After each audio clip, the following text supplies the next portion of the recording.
And welcome back, everybody. Here we are on the ground at Boeing Field in Seattle, and we're just going to be making a quick evaluation flight and review on how I think the Boeing 747-400 Dreamlifter, how it functions in the flight deck, and how it feels to me anyway on the yoke. And it's a short enough flight where I might engage the autopilot just for a little bit, and then fly the remainder of the flight, which would be the departure and the arrival up into Payne, Washington, where they used to manufacture the 747. And the reason they built that manufacturing plant up there was for the 747 back in the late 1960s. But anyway, um, yeah, it's a lot of interesting. At least, and at least for me, it'll be interesting to see how the airplane, how it feels, how it flies, and how much different it is in regard to systems versus 747s, and I should say other 747s, like the one that I did a brief tutorial on just about a week ago. So let's walk up to it, get in the flight deck, and begin to turn this on, and head on up to Payne, Washington, which, as most of you know, that's where again that's where Boeing used to make 747. Now they make 787s up there. So yeah, let's get to it. Interesting to see how it feels because of that gigantic uh, the gigantic massive hump, if you will, that they made so they can transport the fuselage of a 787. All right, let's take a quick look around. Okay, an onboard EFB on our left. That's nice. Nice. Oh, I see the default MSFS 2024 tablet on our left. Okay, looks like they put in. Looks like they've updated the PFD and the nav display for the captain. Those are not the old CRT screens. What else we got going on here? Radios, that's all standard. FMC, okay. And I'm going to take a guess that there is not, if I look up here, this is not it doesn't have an APU, if I had to guess, because of the hinged door that is the back end of this airframe. And it does not have an APU. So that'll be interesting. Interesting to start without APU. Maybe we can call for a ground cart to give us air so we can start the engines. We'll figure that out. Let's see here. Everything else looks pretty standard. Anything special on the back of the jump seat area over there? Nope. All right. Well, I think it'll be pretty straightforward. All right. Let's turn the battery on. And we'll go ahead and accept. Let's go into a brief check. Landing gear handle is down. Throttles are closed. Speed brake is up. Parking brake is on. That's for pressurizing hydraulics, this should probably be off, but we won't go into that kind of detail. All right. Just check everything else out. The reason that multifunction display is off, as well as the FO's FMC and his FO's PFD and nav display, the reason those are off is because the 747 requires a little more electricity for that to happen. So it looks like external power is ready for us. And we'll go ahead and accept both of them.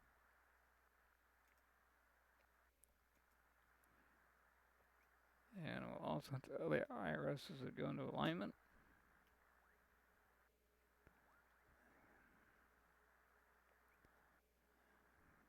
Okay. Just looking at everything else one more time to and operative. Let's go through that. Let's do that real quick. Let's see what is let's see what is operative and what is inoperative. Let's see. So that doesn't work. The R suppression. That's not too good. So if we had a fire, we'd be we'd be in a bit of a mess. Fire suppression switches were levers. Fire suppression levers. They're not technically switches, because you pull them and then you twist them to the left or the right to discharge the fire bottle. They're all inoperative. Okay, what else on this airplane is inoperative? I'll go ahead and arm the emergency lights. As well as supernumerary oxygen for the people in the back on the upper deck here. What else is inoperative? What about the cabin altitude, auto? What about the valve? Alpha, okay. In case of an emergency, we would dial in. I shouldn't say that. In case the pressurization system had a failure, this is how you would manually right the ship in that regard, so to speak. Let's see here, interphone cab, so those switches, that's all inoperative. And that is our fuel transfer for main 1 and 4, which is interesting.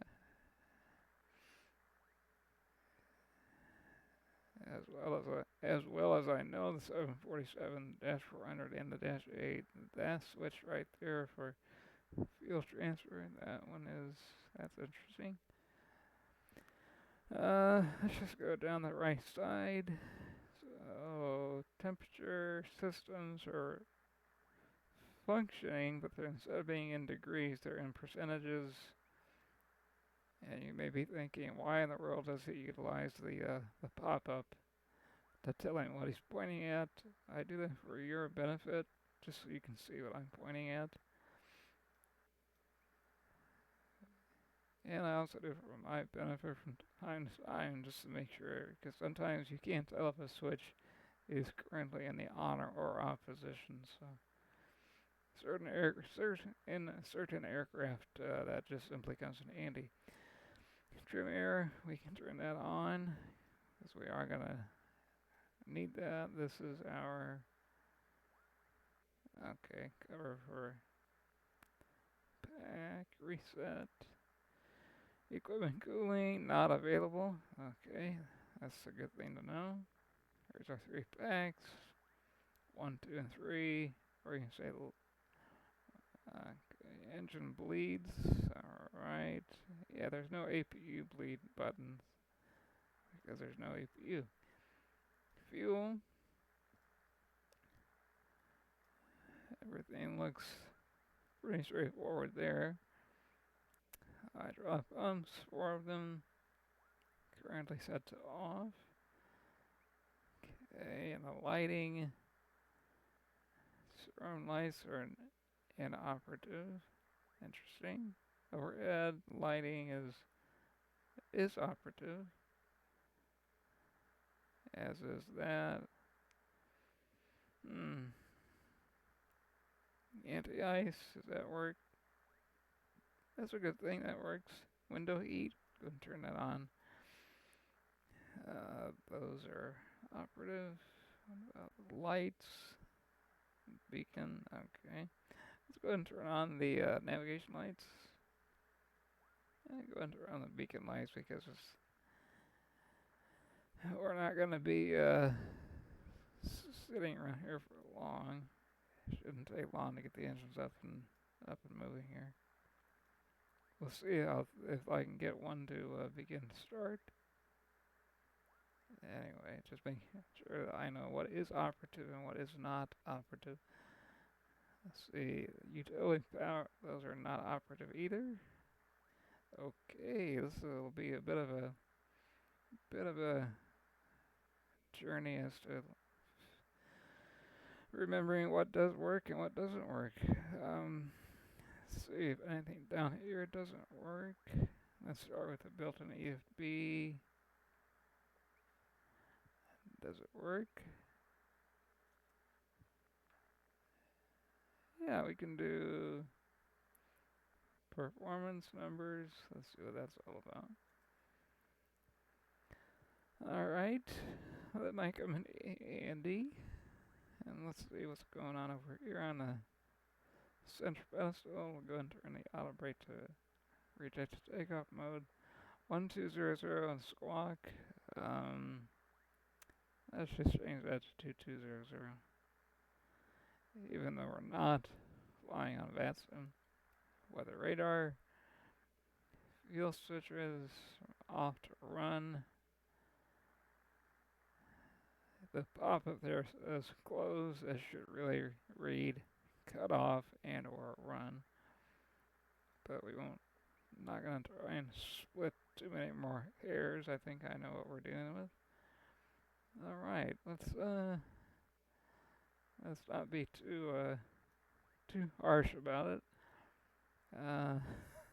Turn on the flight profile, and I always like to use radio minimums whenever I can, because we're going to be landing before you know it. Alright, turning on traffic mode on the nav display. Okay, what do we got going on the ICAS? ICAS engine shutdown. Yeah, hydraulic pressure systems 1, 2, 3, 4 packs 1, 2, and 3 are off as well. TCAS is off. We'll get to that later. So they turned the captain's PFD into a nice LCD screen as the so is the navigation display. But it looks like everybody else's has a no, I take that back. It looks like the FO also has up-to-date monitors. Okay, let's program the flight computer real quick. There's not a lot we have to do with regard to the navigation and the route. So we're at Boeing Field, Seattle, so it'll be Kilo, Bravo, Foxtrot, India. And we're hopping into Payne Field, so Kilo, Papa, Alpha, Echo. And speak as the winds and what kind of airplane we are. I have on my notes here 1-4 right. If you want to know how I utilize what I utilize for navigation, let me know and I'll just write those in the comments below. I can email you, not email, but send you a YouTube message here. I utilize FlightAware, obviously for flights within the U.S. and Canada. FlightAware, I utilize that for all my charts because whenever I'm flying within the U.S. and then just to see what everybody else is doing out there in the real world with regard to specific routes. I also utilize FlightAware for that, and I do use SimBrief, which is, as you know, owned by those of you that know, owned by Navigraph, I do utilize SimBrief to simply look at a flight plan. So, according to all that, we're going to be taking off out of Boeing Field here in Seattle. Runway 14 right. Alright, 14 right.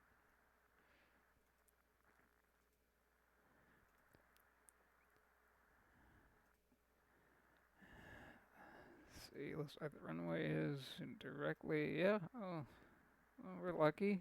Look at that, we don't have to taxi far at all. That worked out pretty well. Alright, let's go through it here. Flight number, I have no idea what it would be. Let's just call it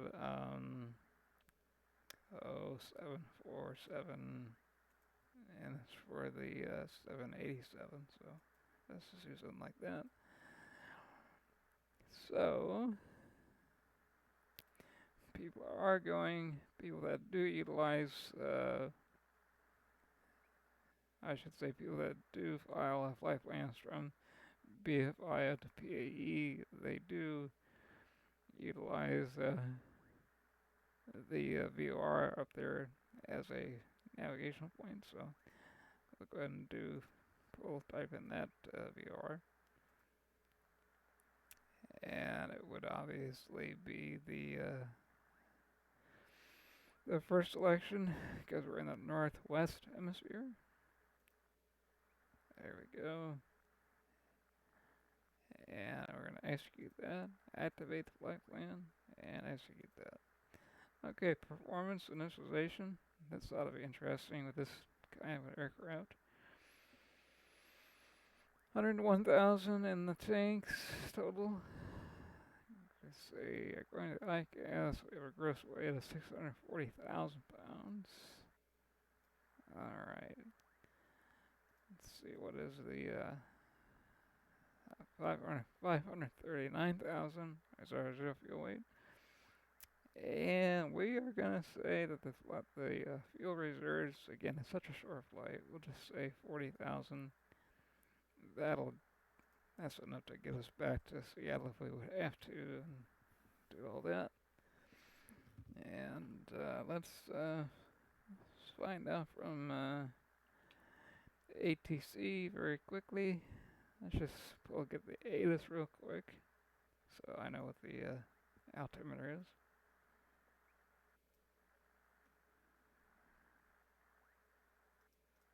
Boeing Airport Information Quebec 0000 Zulu. Wind tree 45 at tree. Visibility 10. Sky condition clear. Temperature 1 tree. Dew point 2. Altimeter tree 018. 01. Visual runway tree 2R and ILS runway tree 2L in use. Landing and departing runway tree 2R and runway tree 2L. VFR aircraft say direction of flight. All aircraft read back hold short instructions. Advise controller on initial contact you have Quebec. Boeing Airport Information Quebec 0000 Zulu. Wind tree 45 at tree. Visibility 10. Yeah, Sky condition. Alright, well, I hate to break to them, but in the real world, everybody's utilizing runway, with the current weather, everybody's utilizing 14 right for departure. And let's just look in there. The other reason we have a little bit of terrain issue going on. Let me check that real quick here. I'm gonna go the other way here. Yeah, that's another reason to go 14 right. It's a little bit of, well, what's that Airbus A220 doing at Boeing Field? That's the question I'd like to have answered. What is a brand new Airbus A220 doing at Boeing Field?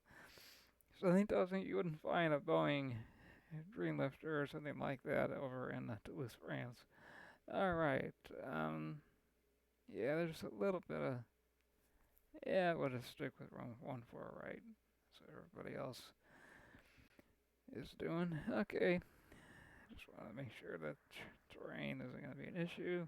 Speaking of terrain, before we go any farther, the pilot monitoring and our PNF pilot not flying. You always want to put terrain on their side, and with them we can just say center it up on their side. so you can see the terrain picture just a little better. And we'll be turning around once we get out there. We'll get over Puget Sound, so it'll be a pretty view of Puget Sound, and then we'll get up enough, we'll gain enough altitude to get around the terrain that is technically all around us and head up north. Cruising altitude, everybody's been doing something around 5,000. For right now, let's say 5,000. Let's say 6,000. That's the one thing that is annoying. You go to utilize part of the FMC and the speed brake is in your way, so there's nothing you can do but move it. 5,000. Okay. Cost index, let's just call it 150. It's usually a safe number to go with. Execute that. Go on to thrust limit.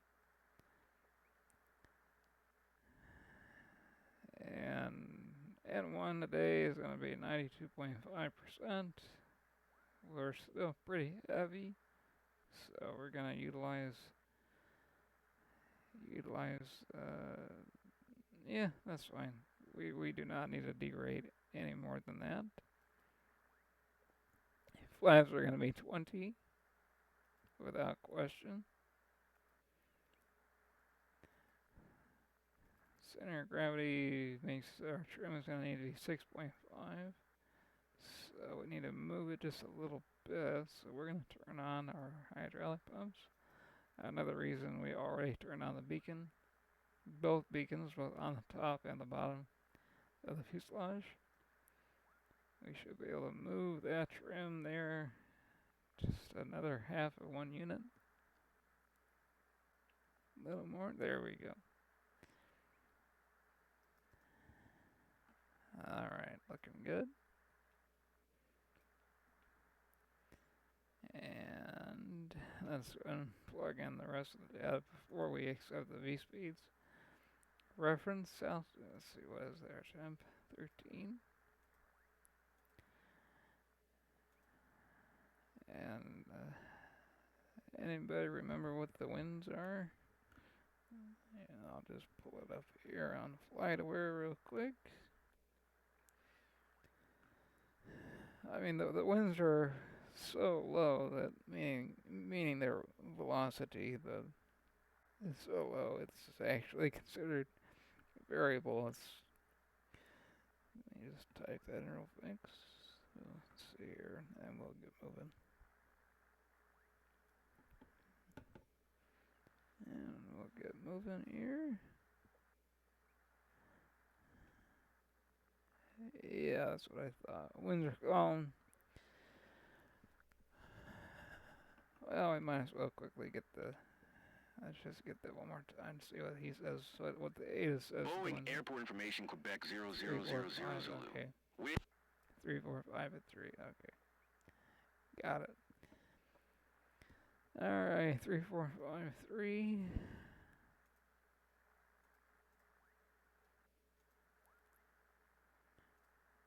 And I noticed that Microsoft, and I should say Asobo, they're updating the current beta with more in order to fix more issues with aircraft, and maybe, well, not maybe, we will run into issues with this one.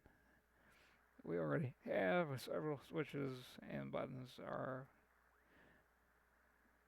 well, I should say a lot of buttons and switches that are inoperative. Execute that info. Make sure that our thrust is at 1 point. Yep. Okay, we'll bring the speed brake lever back down. Hopefully we don't need to touch anything else on the FMC on the right side of it. Everything should be up here now. Alright. And we've got Distance 22 nautical miles. Like I said, it won't be a long flight whatsoever. And I always like to know what the winds are, so we'll go over here, next page. So as soon as we get in the air, then that data on the right FMC will come in handy. Alright, let's get things ready for our engine start, which ought to be interesting. Alright, packs 1, 2, and 3. We turn the packs.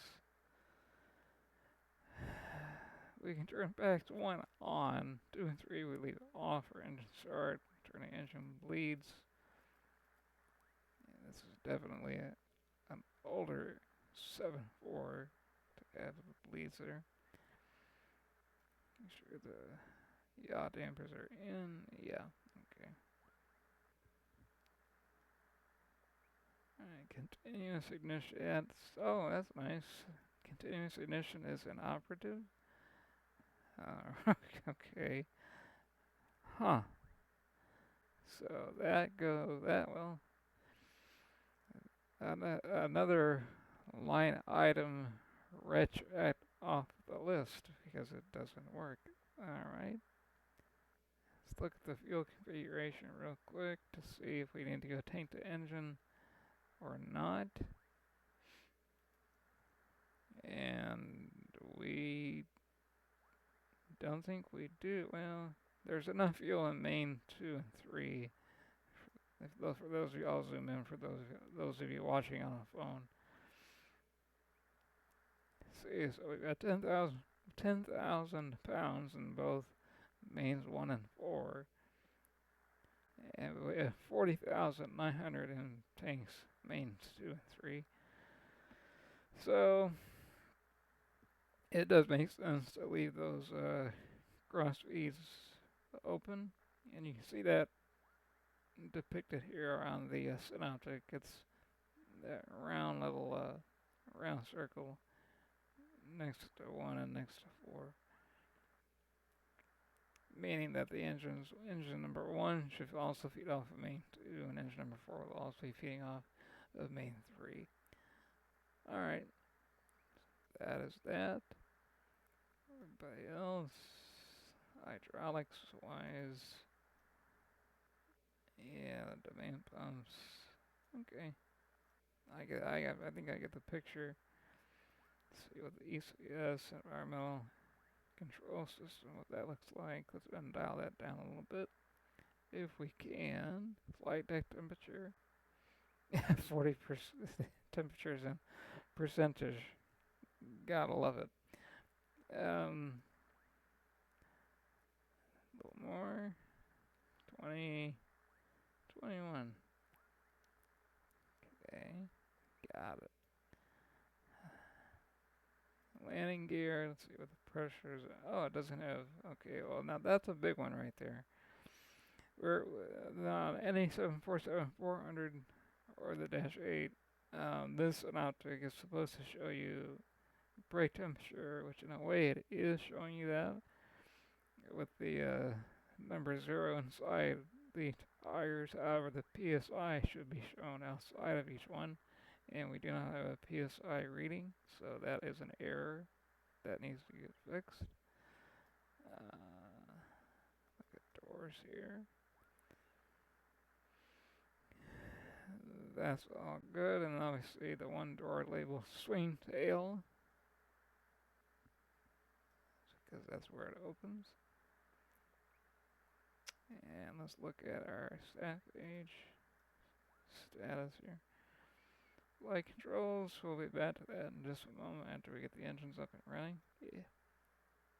Alright, let's go ahead and do just that. And let's go back to our initial register real quick. 157 is our minimum safe speed, so we'll say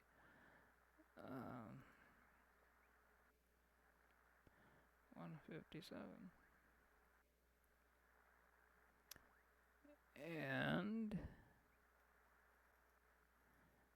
spin that around at 133, 134. That'll be the engine heading, and this will come down to, let's make it 7,000 feet here. Where's our VNAV here?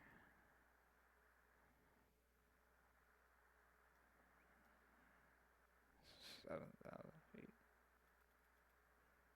Alright. Modify that. Execute it. 7,000 feet. And that'll give us time to fly over. Do an interesting little flyby if we feel like it over a Payne Field before coming in for a final landing, i.e. recovery. Alright. Okay. Let's see how the engine was. The engine's good. Make sure we got everything's good. Doors are manual. They should be auto, but what are you gonna do about that? Alright. And that's synced with the other two FMCs. Alright, let's give it a try. Banks 2 and 3 are off. Let's see if we can get any rotation out of just one engine. We'll start off with number 4. And see if we get any rotation whatsoever. Oil pressure sensor comes up. EGT sensor is on N1. And I don't think that engine is going to start.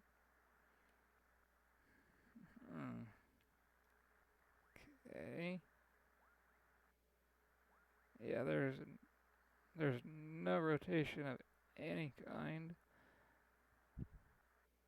Well, in reality, what we would do, we would ask for an air cart to give us enough air so that we can spin the engines up here. Let's see if that is a possibility. Something tells me that it won't be. Pushback, no. Fuel, no. Power supply, we already have it. Passengers, no. And there isn't any. Alright, let's see how unrealistic this really gets. I'm going to take a guess at this. Let's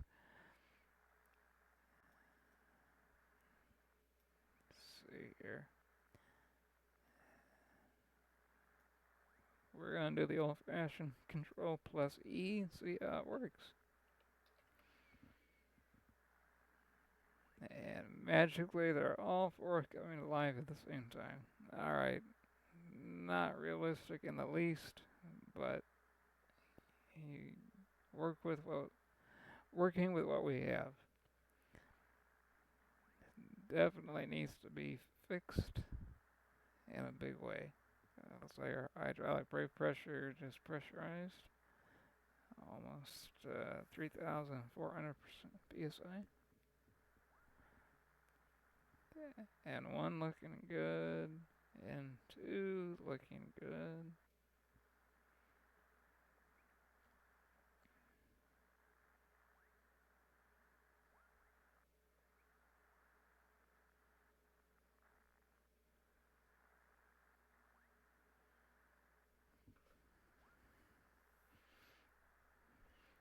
Looking good so far. EGT is gonna temp out at 461, 462. I was gonna stabilize at that. Alright. Okay, let's do a flight control check, and then we'll just see how everything looks like outside real quick. Whoa, the engines have got some issues with regard to not being completely round. Yeah. And the right inboard aileron is not in sync with the left.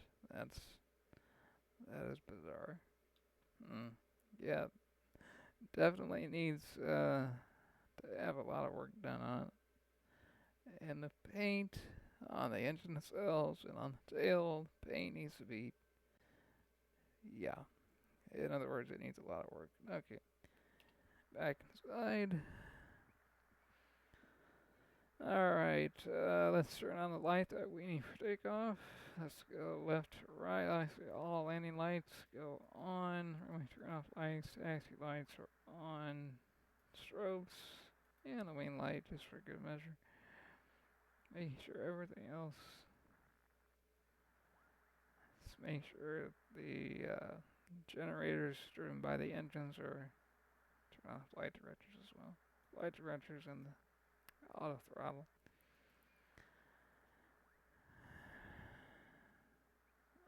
Okay.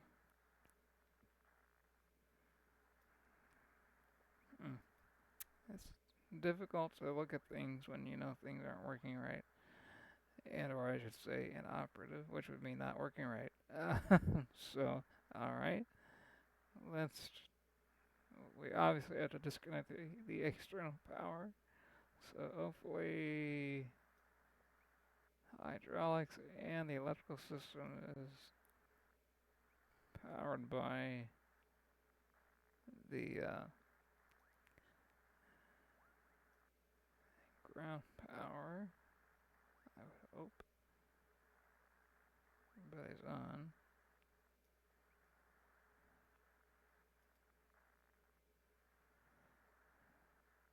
Let's see what that did down here. Didn't do anything. We're not getting any power from the outside.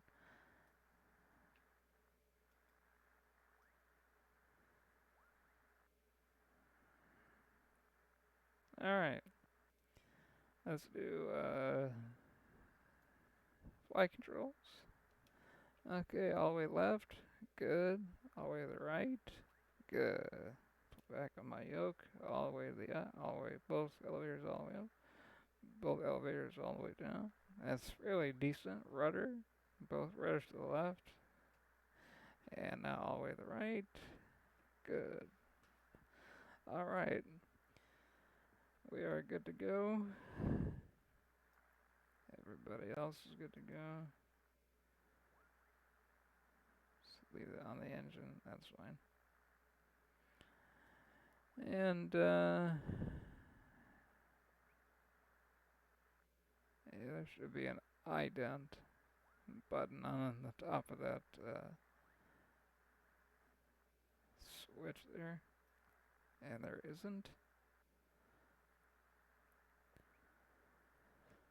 Alright, well, doors, auto brake, parking brake. Okay. Just double checking everything that has to be checked out. Turn the weather on and turn off the parking brakes. Let's see if the brakes come off with the, we could do a performance figures in on the built-in EFB, but alright, that needs to be turned off manually. Okay. Alright, let's get out there. Flaps out to 20. And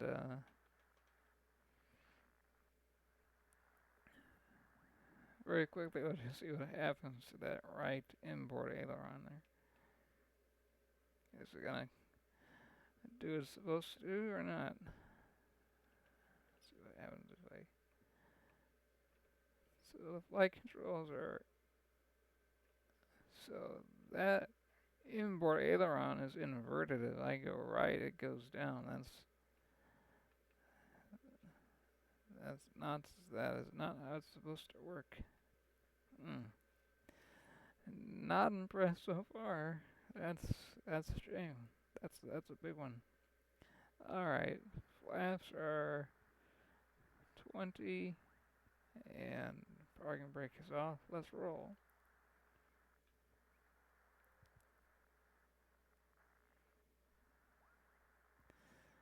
A lot of things need to be fixed.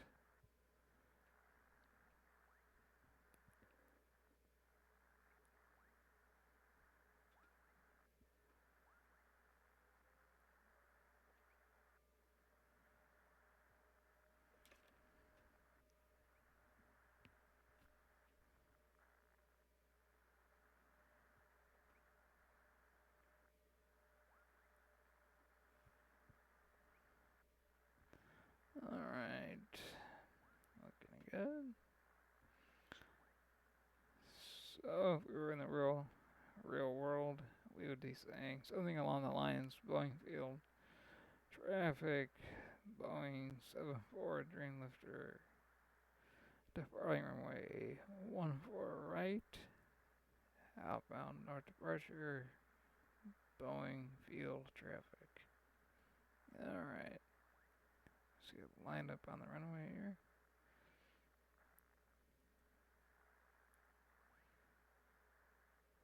And unlike the 747 you saw me operate last week, with this one, I don't think I'll be able to utilize the toga feature, whereby the auto throttle automatically sets takeoff thrust.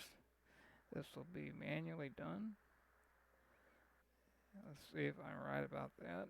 Going to stop here on the runway very quickly. The braking action is pretty real. That is impressive. And that's what I thought. We cannot touch the toga buttons because in reality what you do is you bring the engine touch about there and then push on one of those two buttons on the throttle, on the inboard throttles, and then it would automatically advance the takeoff power. So that doesn't work either. So we're simply gonna do it old school.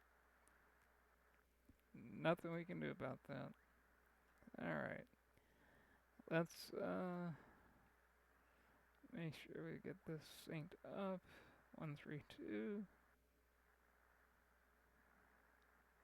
Actually, I think let's go along with the heading of the runway here. Okay, that should work. Alright, let's give it a try.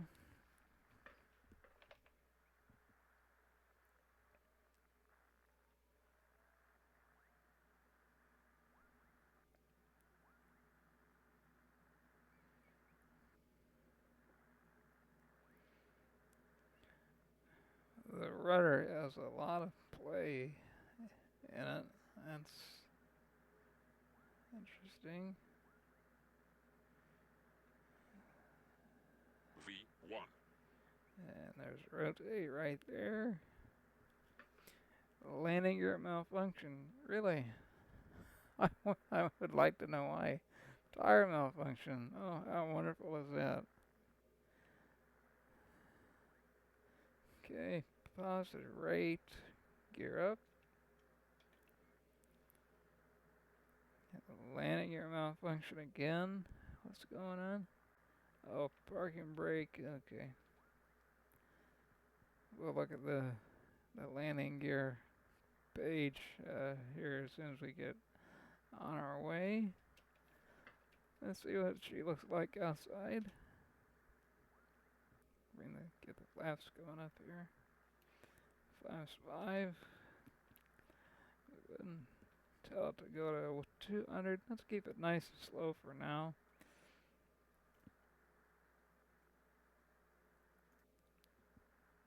And it's not wanting to take my input here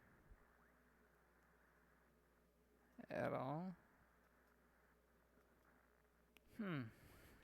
Interesting. So the auto throttle doesn't seem to work. So I have to play with that manually. Play around with is what I meant to say. I showed you a view of Puget Sound, so let's give you one. Okay, we want to stay out of the way of Seattle, Tacoma, SeaTac, which is to our 10 o'clock there. What about everybody else here? It's Mount Rainier. I could see from the airfield, but not anymore.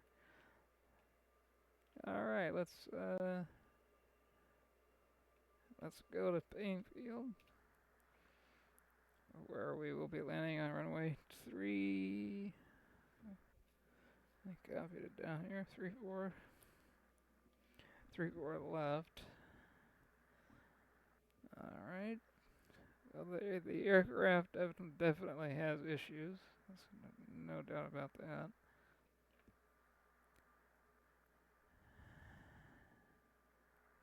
Okay. 7,000 feet.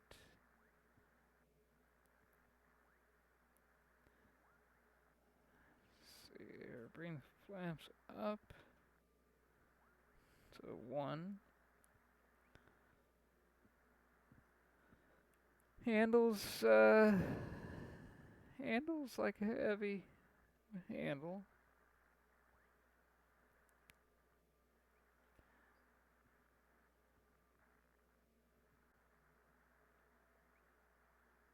And flaps up. Alright. And for those of you wondering what I know to move flaps from 20 to 10, then 5, 1, and up, it tells you what your flap setting needs to be on the speed tape on the PFD.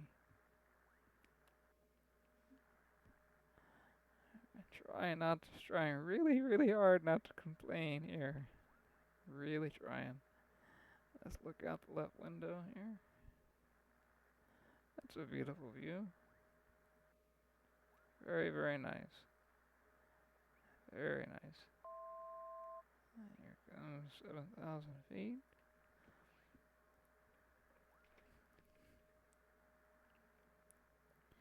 Alright.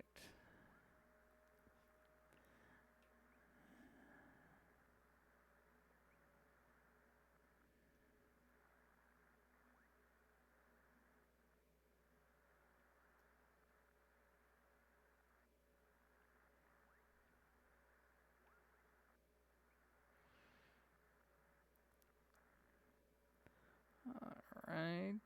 I think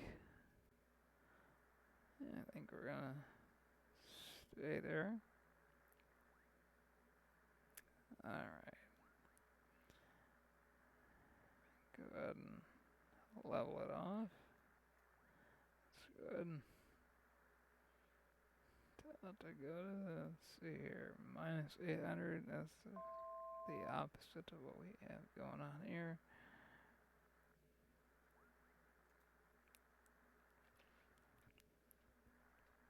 And we need to go to this, adding select, which is, oh, it didn't turn to, okay.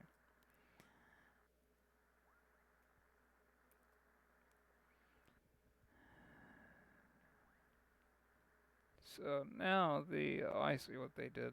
Okay, well, the autopilot has to be engaged before you can engage the auto throttle. That is not the way it works in reality, but another bug. So discovering all kinds of bugs today. And we're not going to be able to see Payne Field. It's like it gets more and more cloud layer farther north we go. And that's saying that temperature on the skin of the airplane 3 degrees. Flying through visible moisture, so theoretically we should turn on the engine anti-ice system, but something tells me that is a faulty. Oh, I see it did kick on. Oh, okay. So as auto anti-ice. That's interesting. If the anti-ice auto, it would be in switches, not buttons. When Boeing designed the 747-400, the 400s with buttons on the anti-ice system, including the wing anti-ice, that detected that was a detection for you, the aviator, that was a on or off system, not an auto system. But I can see it detected ice and it turned on. That's interesting. Very interesting. Okay, let's fly parallel to course so you can see. It looks like the clouds are going to cooperate. So let's go ahead and go right. so that you can see Payne Field, and we'll go ahead and slow it down just a bit and give ourselves a right turn.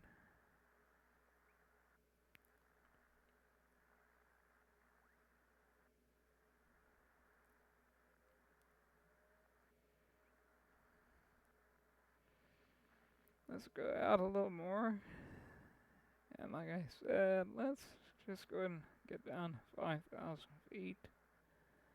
You'll get a better view of everything at that altitude. And there aren't, but most important, there isn't any, we don't have any terrain to deal with if we go a little bit lower, so. Let's pull up the weather for Payne Field here. And it is, let me just type in the identifier. Kilo Papa Alpha Echo.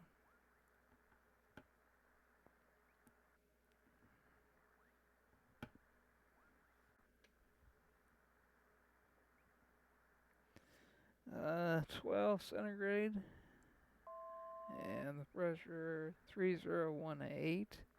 So it's no different than Seattle.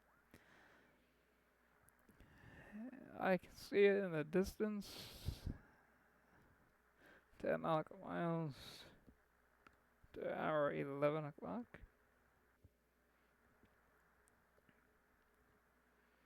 Let's see if we can get a good picture of it.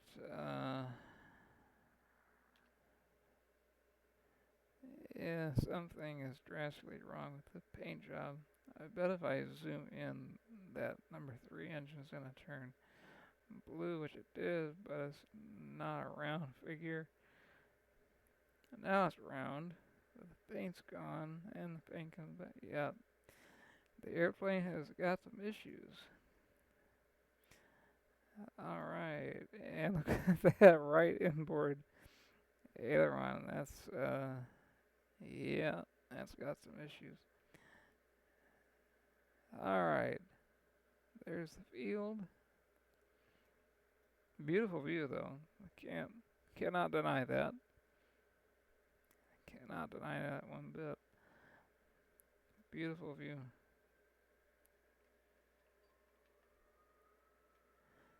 See the mountains in the distance.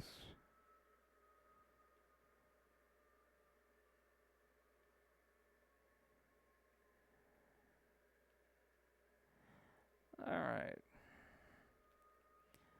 There you go. If you can, I don't know if you can see it, but off to hour 11 o'clock is Payne Field.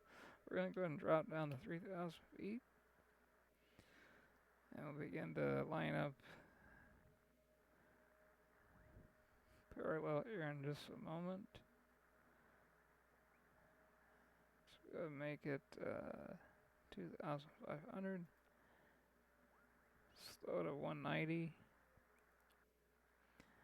And let's go ahead and push the nose over at about 1,800 feet a minute. Looks like we're gonna need a little bit of help with speed brakes. I think so. Okay, give it a little bit of speed brake.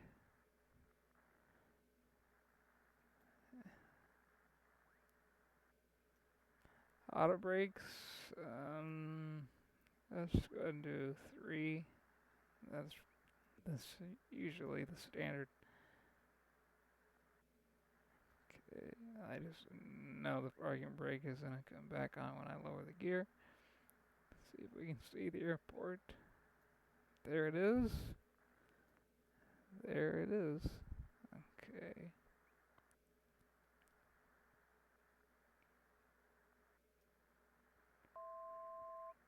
Let's slow it down to 180.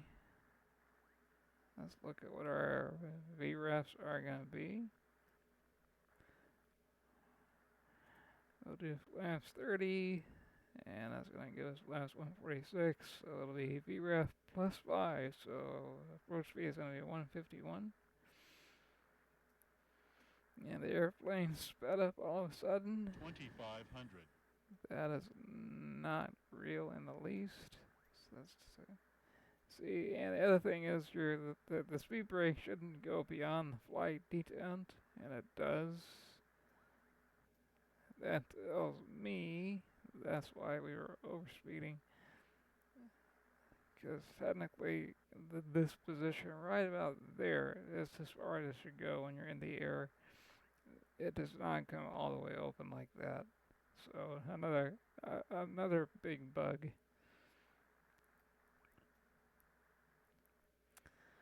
All right, let's get a couple. That's flaps 5.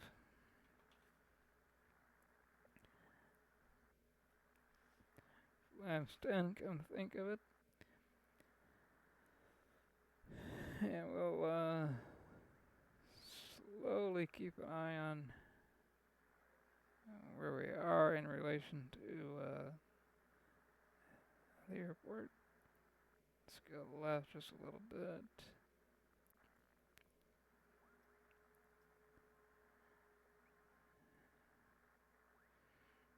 Just imagine the things that we would find that need to be fixed if this is a longer flight. Alright, 180 probably needs to be 170.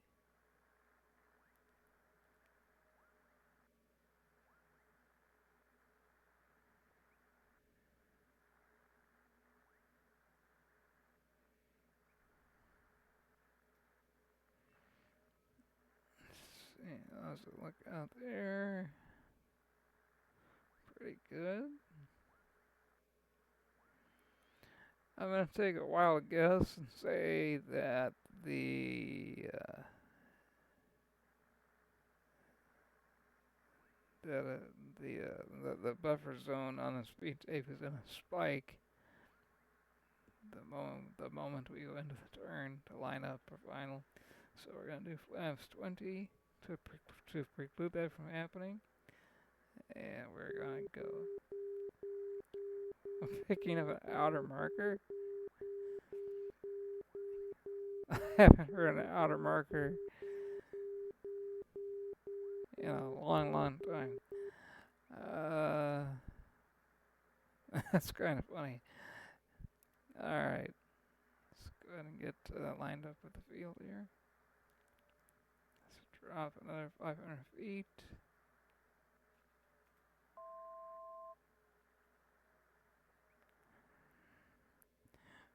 We already know that all the lights are on for landing. Let's slow it down to 157 for flaps 20. Here comes the airport, the runway that is. Alright.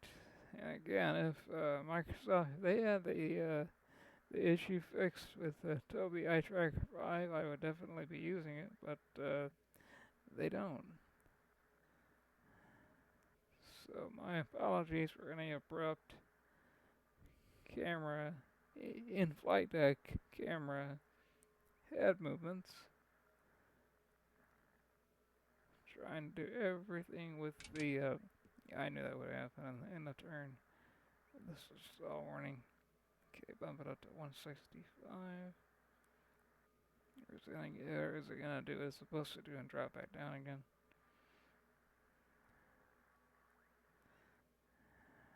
Let's go out just a little bit. And I just knew it would jump out there. Okay, back to 157. Gear down, please. Landing gear malfunction. For what? I have no idea. Is parking brake on? Of course it is. It automatically comes on. Gotta love it. Okay, speed brake needs to be armed. I don't know. That little click is where it is armed. I'm assuming that is the case. Auto brakes check. Okay, looking for a visual here on the runway. That's gotta be it. Alright, let's turn toward, see if I'm right. Surprised that it doesn't have a ILS or anything. Oh, it does have an ILS. 3-4 left. We need 3-4 right, I do believe. That's alright.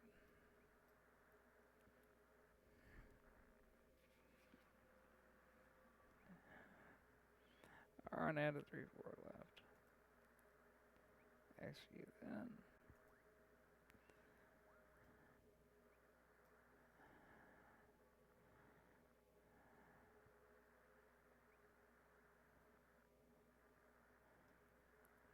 Are we good to fly around the airfield? Yeah, I was just checking to see if the landing, for some odd reason, when you put the gear down. Okay, I want to watch and see what this does here. Let's see if the parking brake comes on if I bring the gear up, because we are going to be landing 3-4 left. Look at that, it does every single time. Very annoying. Alright, let's give it a little bit of speed.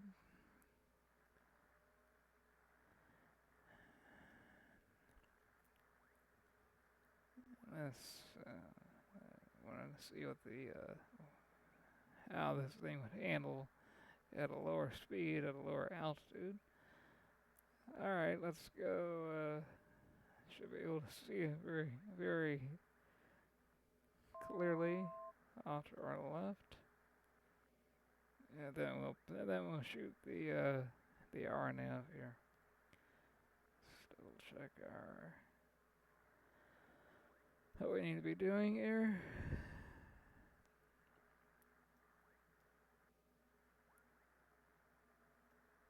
Okay, so we're gonna go to Rabo, RAR, Raro, something like that. Yeah, okay. Got it. It does not like. Bring flaps, and we're gonna leave flaps 10. Simply because we're so heavy, I don't trust the speed bug they give us there. All right, there's the field. Very, very clearly see it. Beautiful view. It really is.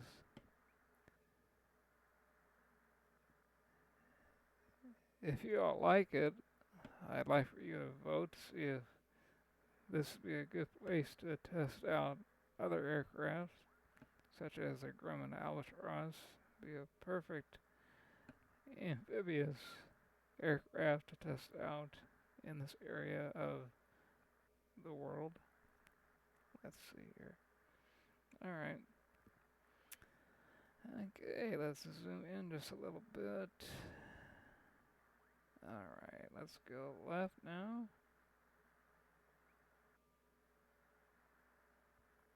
Let's go left so we're more parallel to the runway and the entry route.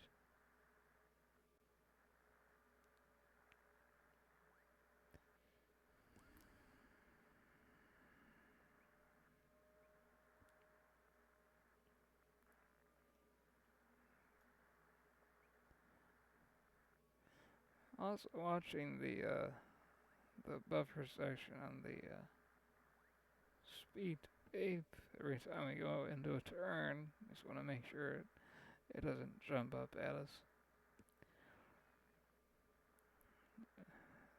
Buffer, I should say the stall warning section of it all. Alright. Let's see what the view is like outside Redbook.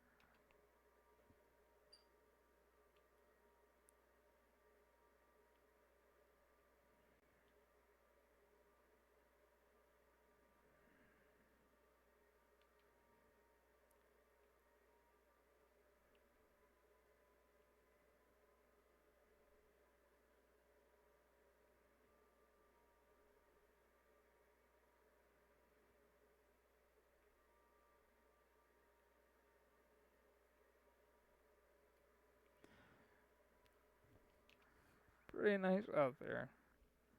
Alright.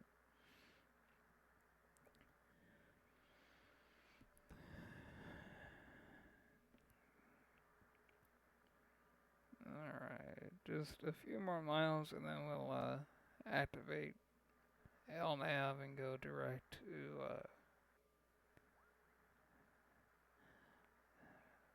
Rayro, Romeo Alpha Romeo Yankee Oscar.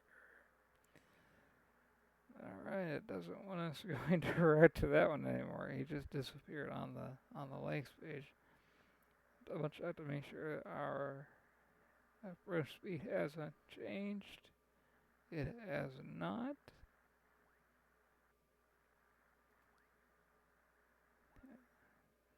Okay. The throttles, they shouldn't be moving that much because it's not a windy day, so it shouldn't be going up and down like that. They should be far more smooth. Alright, let's go direct railroad, but since it disappeared on the FSC, we'll do it manually here. Just go direct like this.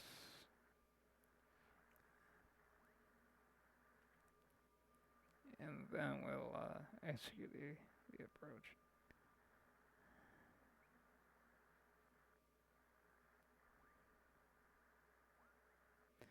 Okay, let's back off to 180 on speed. Actually, let's back it off to 170 on speed here in just a moment.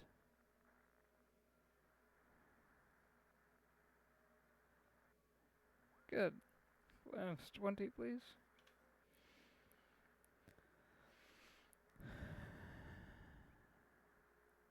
Yeah, the other thing that needs to be fixed, the landing gear lever here needs to go to the off position. What happens is if you leave it in the up or down position, but let's just talk about the up position, the hydraulic system going to the landing gear to retract and extend, that pressure is never relieved. So, well, the engineering argument would be at Boeing, would be that if you can't move that from up to off, you're 2,500. quote unquote draining resources from the hydraulic system, meaning from the ailerons, flaps, rudder, elevator, trim. Alright.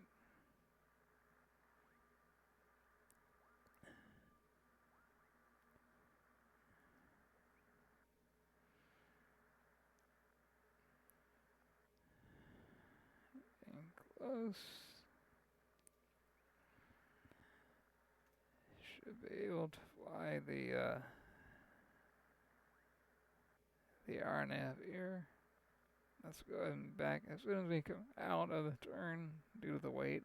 Otherwise I do it right now. As soon as we come out of the turn, then we'll slow it down to 158 where it needs to be for flaps at 20 for the appropriate speed flap setting. Alright, let's go back to our typical view here. Okay, looking good. And that screen is blurry. Okay. And here we go. 157, 158-ish. Yeah. Lined up well.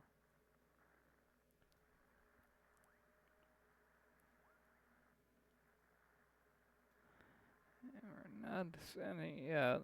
We should be. Oh, 2,500. here it comes right now. Alright. Gear down, please. Yeah, I know. We gotta set the parking brake off. Auto brake set to 3. Speed brake armed. Landing gear down. Landing gear checklist is complete. Okay, let's see what's wrong with the landing gear. I don't have any idea what would be wrong with it.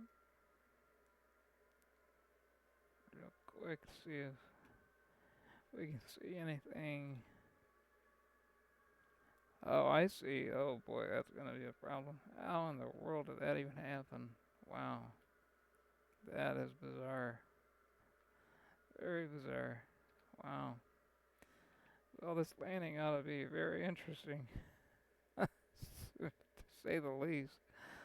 How in the world did that? Yeah, they turn when you're going slow. They're not supposed to turn at all when you're going fast, meaning about 10 knots. Those center trucks are not supposed to turn. Huh. That's a major fix at Asobo Microsoft that they need to address. That is not even close to it. All right, what is our speeds here?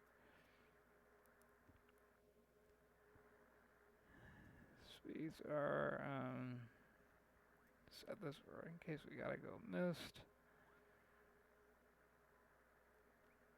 146. All right. 1,000.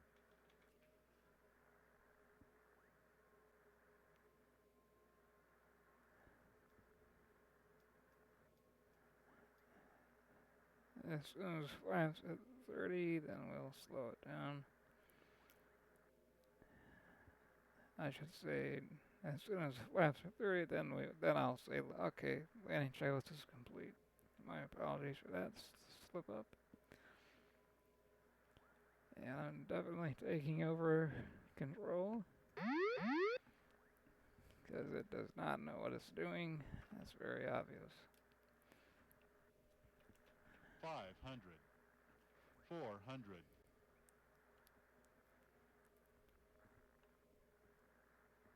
300.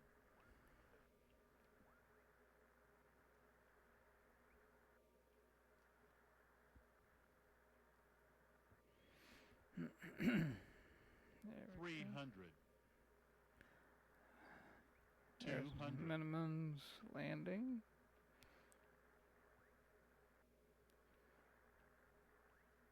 100. Yeah, 50. 40. 30. 20. 10. it definitely handles differently.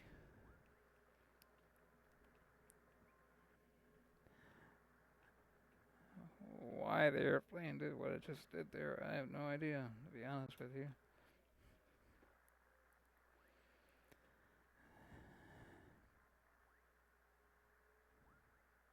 And why are we not moving? Well, the landing gear problem could be the issue. Last brake brakes are off.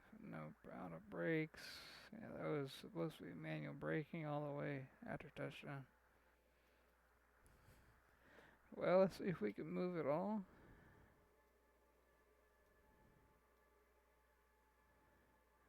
Let's see if this thing will allow us to move or not.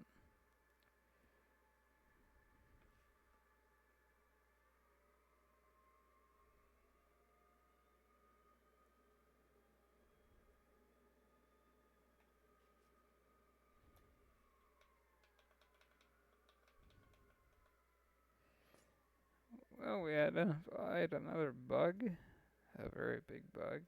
All those center landing gear trucks were canted on landing. I don't know. That is a first. Yeah, I've flown 747s on more than any other aircraft. That's never happened. Been in and out of Seattle many times. Yeah, that is very, very strange. Hmm. Well, that's definitely one to report to the development team. That's a big one, and I would love to get out clear the active. Let's give one more shot. Yeah, we're not moving at all. It's acting as if those wheels are not are no longer. Let's look at the gear phase here.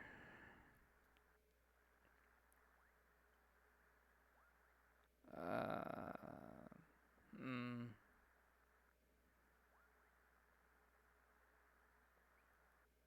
Yeah, there's nothing wrong. That's bizarre. Well, so much for the Dreamlifter. That's too bad. It has so many bugs in it. It makes it not fun to fly.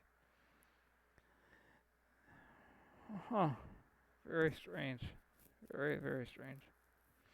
Well, I'll be doing another video very shortly. It's going to be in the Cessna 152. That is one of the airplanes that that I learned to fly on over, well, 30 years ago. Out of Indianapolis Metro. So anyway, that'll be the next video. It'll be on regarding the Cessna 152. And we'll see what that airplane is like, and I can definitely tell you when I do that video, I'll definitely be able to give you a very good review because I used to fly it. And so, as a student pilot. So, anyway, sorry about the landing gear issue, don't know what to tell you. This airplane, the 747-400 Dreamlifter, obviously has a lot of issues that they need to fix, both systems-wise and visually. Yeah, it's got a lot of issues, which is a shame because it was supposed to be one of the, yeah, like right there, see that the distortion above the wing and along the side of the fuselage.